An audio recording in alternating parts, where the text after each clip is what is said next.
Viral nga ang video at screenshot photo ngayon ni Andy Eigenman na kung saan ay nasa airport na nga daw ito ng Siargao kasama ang dalawang anak upang bumalik na ng Maynila. Kanya-kanya naman ang komento ang mga netizen, go, go, go, Andy, sige iwan mo na si Philmar, ayusin mo ang sarili mo, etc. etc.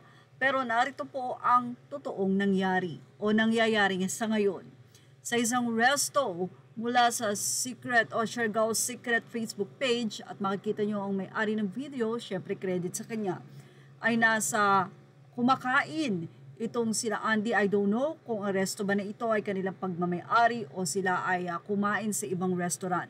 Pero makikita na magkatabi si Andy Eigenman at Philmar at ayon sa post, ito po ay latest video na kinuhanan at magkasama. All is well na nga itong sila Andy at Philmar.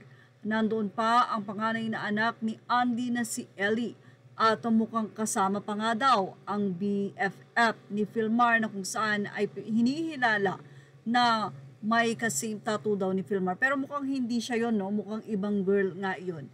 With the family. I don't know kung family ba ito ni Andy o family ni Philmar. Kasalukuyan nga nagsiserve ang nasabing waitress sa family nila Philmar at sila po ay kumakain ng maayos at mukhang walang nangyari.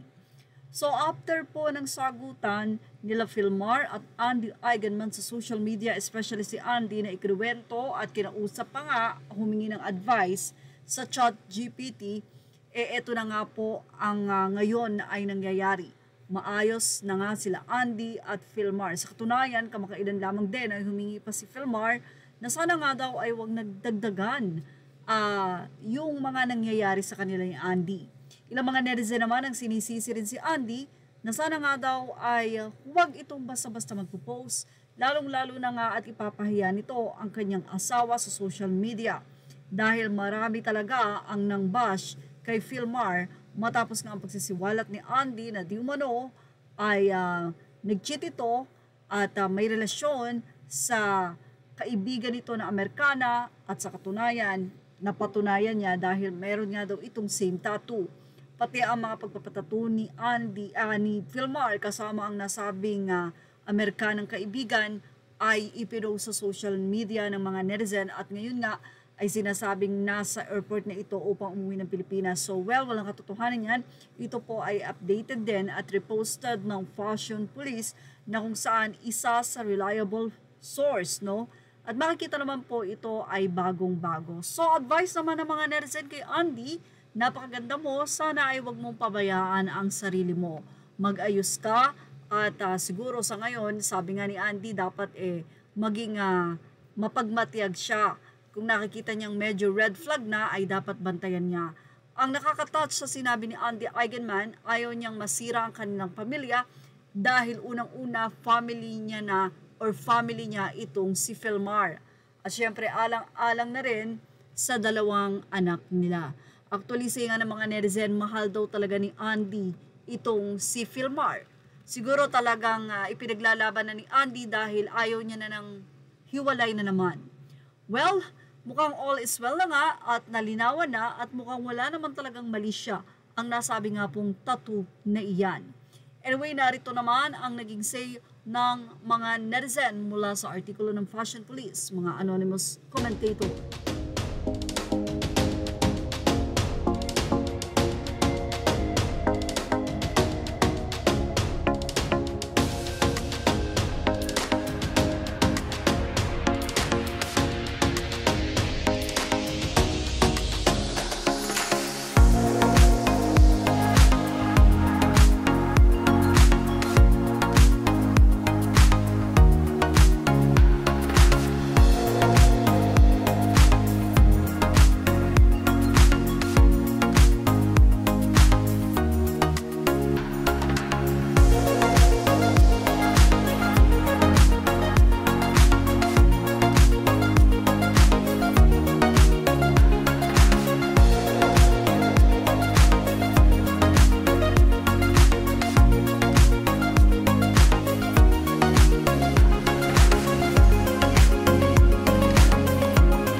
thank you for watching. Please like, share, and subscribe. Images and videos are credited to the rightful owners.